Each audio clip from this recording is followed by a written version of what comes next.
Good morning and welcome to today's video. I'm out here with Captain, our weekly ride. The UK is warmed up a lot. Unfortunately, all the snow has melted, which means it's turned everything into a massive bog. So, back to mud riding again. It's not Get too, the skills up. It's not too boggy. You already got mud on your face. I'll go home and have a shower later. You ruined your hair and makeup that you did for today's video. I'm very well, thank you. Had a good sleep and I'm ready for some action today.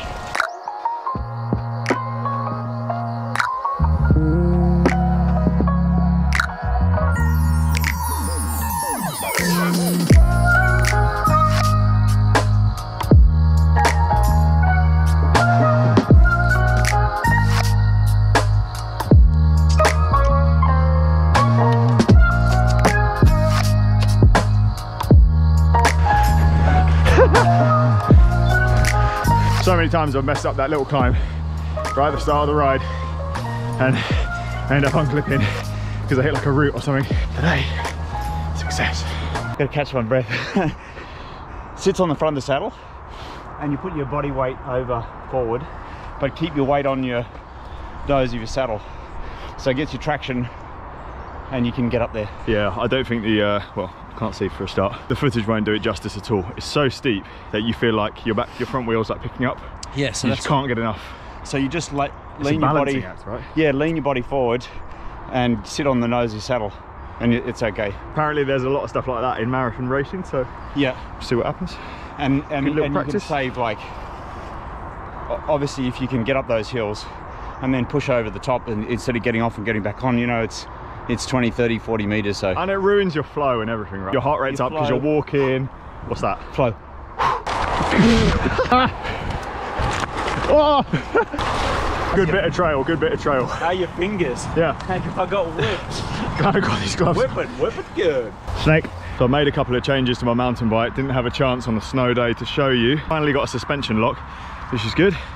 I managed to post that over from the Italian factory, despite all the weirdness of Brexit at the moment. Also shortened my stem to a 70mm. I actually can't notice that much difference, but I have slammed it as well. So yeah, by making my position less aggressive, I've then made it more aggressive again. I figure I need to head to Pease Lake, the proper trails, to actually find out the handling ramifications of the short stem. But I'm excited to try it. Cockpit looks a little bit tidier. Got my dropper. Captain's, he's disappeared.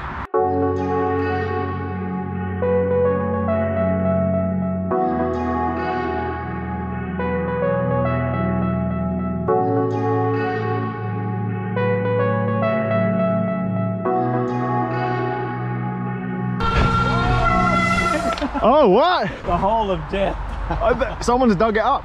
Yeah. Has it changed? So It has, hasn't it? Oh yeah, there's another one. There's a berm over there. Jonathan Packer was going on a trail the other day and he was going along like this and he went over a small jump and there was a massive hole that the kids had dug and he ended up hurting his shoulder. They're turning this into something quite cool. This yeah, is the kids love it. It's just some guys have put a jump just there with a couple of berms so you can just keep going round and round.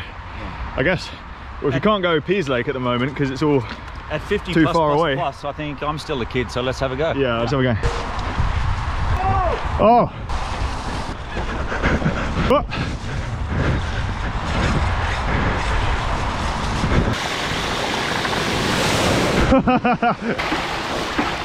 Every time, foul lane. My feet would have stayed dry if it wasn't for that car. My bike is now making a small noise.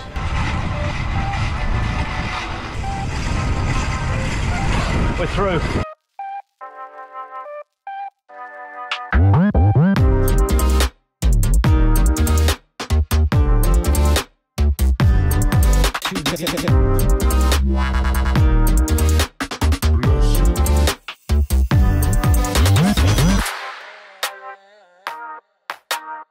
This is Francis. Yeah, thanks mate. Yeah, disaster. I think we're lost. I tell you, that bit in between the two woods, we have to ride on the road a little bit. It's just no fun. Lockdown at the moment, I think people's attitudes, everyone's a little bit wound up, so standard of driving on the road has decreased. A lot of aggression, and that, whoa, how did you not fall off? That's so deep. There's a lot of aggression on the road, so that's why I haven't been riding my road bike very much. It will change. There's something coming up soon, which I can't tell you about yet. I'm on the cusp of one of the biggest things I've ever done in my life, and I cannot say any more, but it will involve more road biking as well.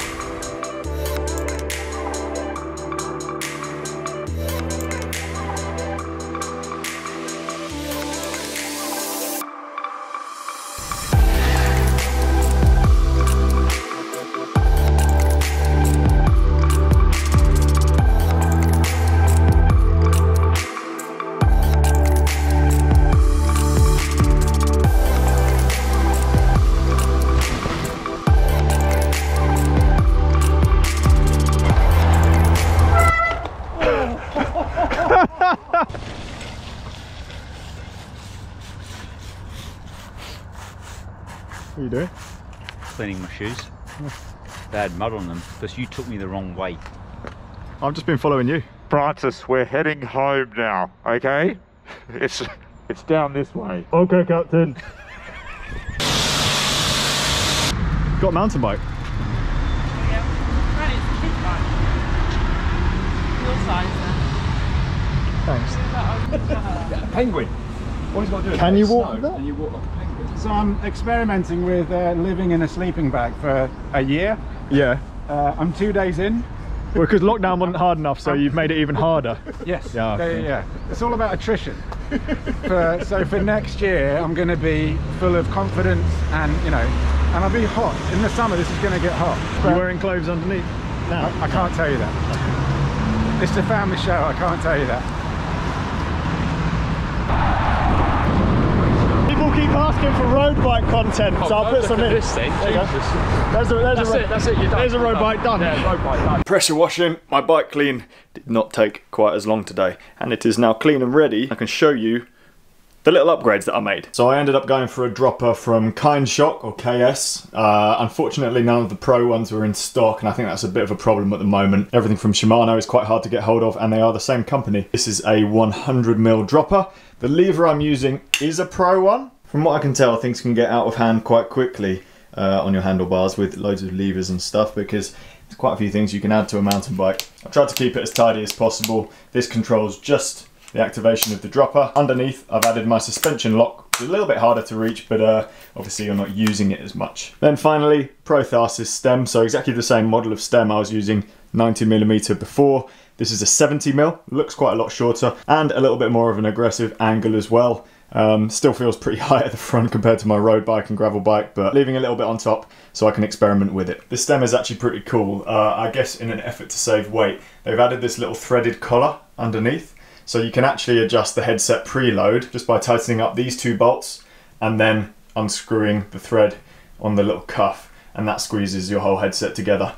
So you don't actually need a top cap. I put these on just so it can hold onto the top there without being a hole. Now I have pretty much got this bike how I like it. I'm going to spend as much time as possible on it, getting used to how the levers work, just getting in tune with seeing a bit of single track, automatically dropping the seat post and not having to think about everything you're doing so much. It's a whole new world, this off-road stuff, and I'm sure just getting as many hours on the bike as possible is going to solve that issue. Little catch though, this isn't the bike that I'm going to be racing. So, I can't tell you any more about it actually. Hello. Still in my stickers. Got sent some Zero Fucks stickers. And then, Bad Luck Cycling Club.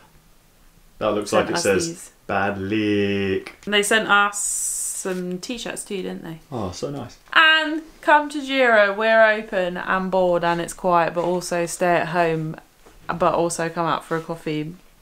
And then go straight home. Yeah, go straight home afterwards, yeah. Just like people have seen at like Cinnamon Cafe and stuff like that, you have to get your coffee and then you have to clear away. And it's not because we don't like you, it's just because it's takeaway. This just means that we can carry on staying open despite there being a really, really strict lockdown, and people can have a little bit of brightness for their day. Why are you wearing sunglasses indoors? Are you at a rave?